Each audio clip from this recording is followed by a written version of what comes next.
You just mentioned the Borg. Yeah. And I always, like, sometimes I get the fleeting thought that, like, how interesting is it that the Borg was, like, one of the biggest adversaries in Star Trek? Like, it's almost like represents, like, the shadow of man, like, anything but unification. Yeah. The worst of the enemies would be something that was all unified.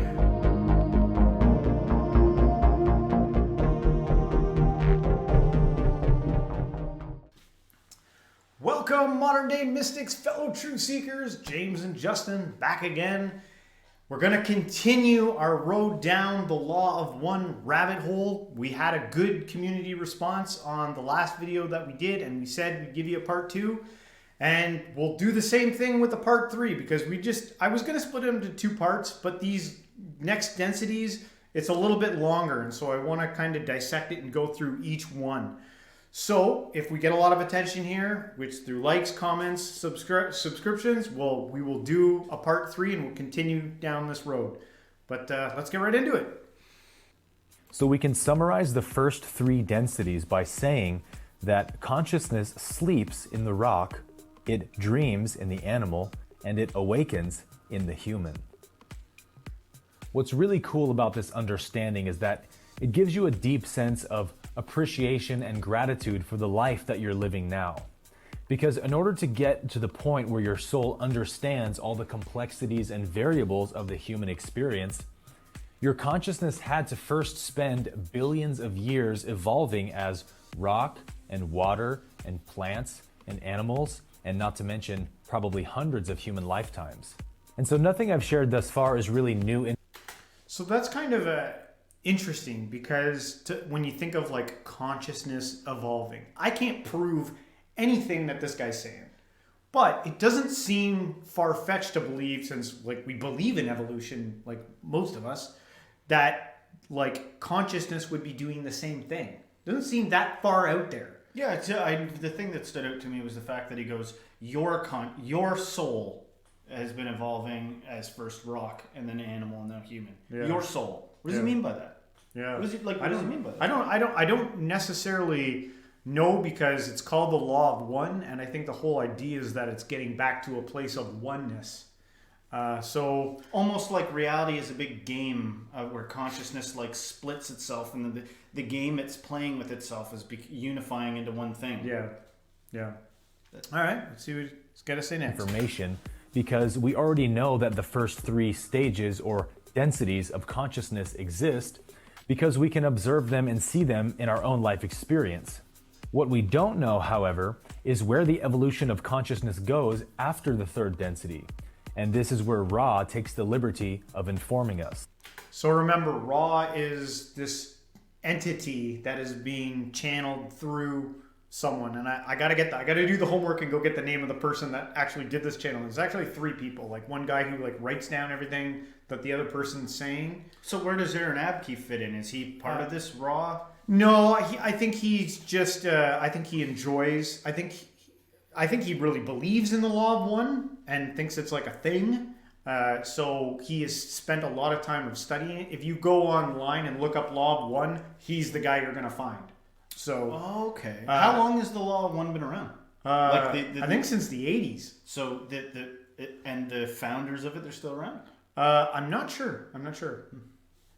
Interesting. So basically, he's talking about what was written down. This is all what was written down through the teachings. What's it called? Yeah, through Ra, the entity. Okay.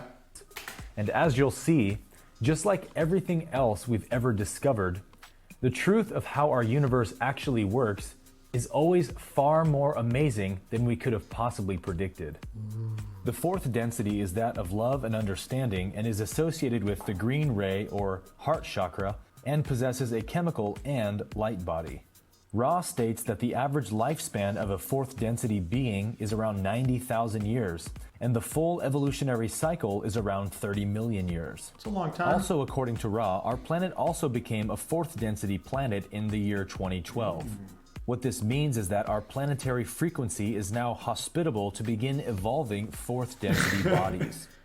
Whoa! So for the people out there that know who Terence McKenna is, he made all these like kind of like prophecies about 2012. Yeah. He was like, that's going to usher in the, like, I don't know for sure the exact what he said about it, but the sense was that like 2012 is the date, man. That's when the singularity starts or something like that. Yeah.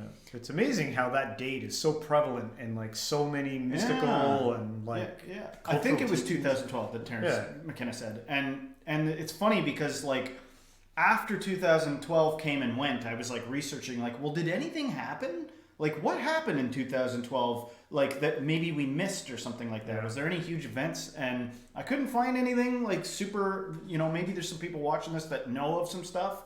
The biggest thing that dawned on me was 2012 was around the time I got my iPhone. Yeah.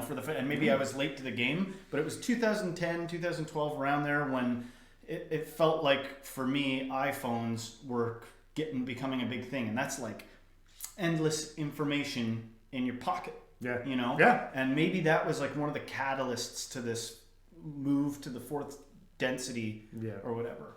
Yeah. So he's saying kind of like a mixture of the chemical body and the light body. Mm-hmm. Which I say that because in the fifth density it moves to pure light body. So whereas in third density it's just the chemical body. And what does he mean by average incarnation cycle 90,000 years? What does that mean? I think I don't know. Well, as humans, wouldn't it be like you incarnate every like 70 to 90 years as a human because you live and you die and you're reborn and stuff like that? Maybe as a fourth density, you live 90,000 years. I could totally have that. So that's like 90,000 years of reincarnation as humans. Yeah, I don't know. What about all the other... So many things and questions I have for this. Yeah. You're going to leave links, right? To something? Yes, yeah. The link for this will definitely be down in the description, guys. This will obviously take hundreds of thousands of years, but the signs of this evolutionary process are already becoming apparent on our planet.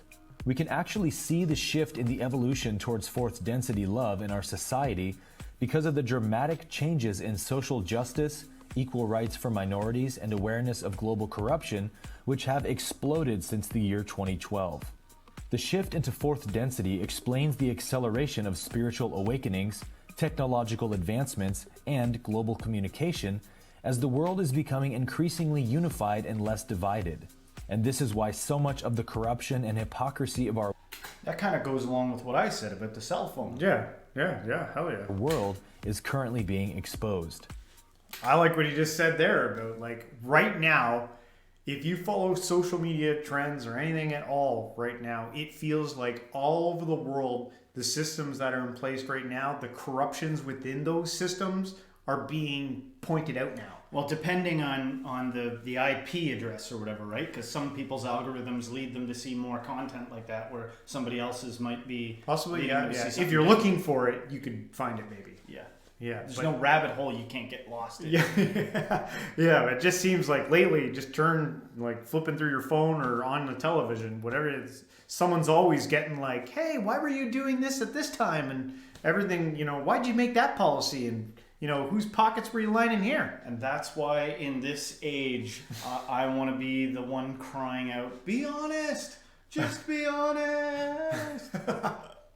All right. In the fourth density, cross-communication between densities opens up gradually as the veil gradually begins to disappear. This is why we also see a huge increase in channeled works since the 1970s, and this will become increasingly common. In the later stages of fourth density, we're talking millions of years in the future, individual beings begin to join or merge consciousness together to form what is called a social memory complex. These individual entities become a larger entity that serves as a sort of walking library where each entity in the social memory complex has access to everyone else's memories and knowledge. And this process continues to happen through the fifth and sixth density as social memory complexes become larger and more powerful. You mentioned the Borg. Yeah. And I always, sometimes I get the fleeting thought that, how interesting is it that the Borg was, one of the biggest adversaries in Star Trek? It's almost represents, the shadow of man, anything but unification. Yeah. The worst of the enemies would be something that was all unified. Yeah. It's like, you know, I swear, like in our movies and stuff, we like predict, we manifest what's coming. Like, but they paint that as the bad guy, right? And we know that I've heard that the guy that made Star Trek, I don't know if it was the original, or if it was just the Next Generation. Yeah. But he was into spiral dynamics. Like, you know, the humans represent, I think, stage yellow or something like that. And if you're unfamiliar with spiral dynamics, watch all our videos on it. And it's a system for evaluating how your values and morals and beliefs evolve. Right. Yeah. Evolution of societies and individuals. And so, yeah, like that's interesting about the Borg. People kind of afraid of that idea sometimes of unification. Like I'm pretty pro unification. Like I don't want to get in like paint the wrong picture, but like I'm very much like I like the idea of the doing away of mundane tasks and automation, and then a more unified, connected. You know, how important is connecting with people, and how hard is it to connect? Well, with yeah, people? a life filled with. Imagine not having to tend to your survival needs through to night, and where you had a life where it was all about exploring the most creative, you know, aspects of your being and the universe, and finding whatever is out there, and that seems to sound like that's kind of what fourth density is all about. Is kind of, but it's also, he said it had to do with like the fourth heart chakra, which I the green ray is what he said. Yeah. What does that term mean? The green ray or the ray? I think it's just a symbol. I think it is associated with heart chakra, and if you know anything about the heart chakras, one's green. Yeah, and it's the loved one. It's the one, so it'll be finding a place of love and empathy and growing out of that place as a fourth density. But there you have it. That's the fourth density, folks. If you like this video and you want to see more, hit the like, subscribe, share with a friend. And everybody, until next time, stay spiritual.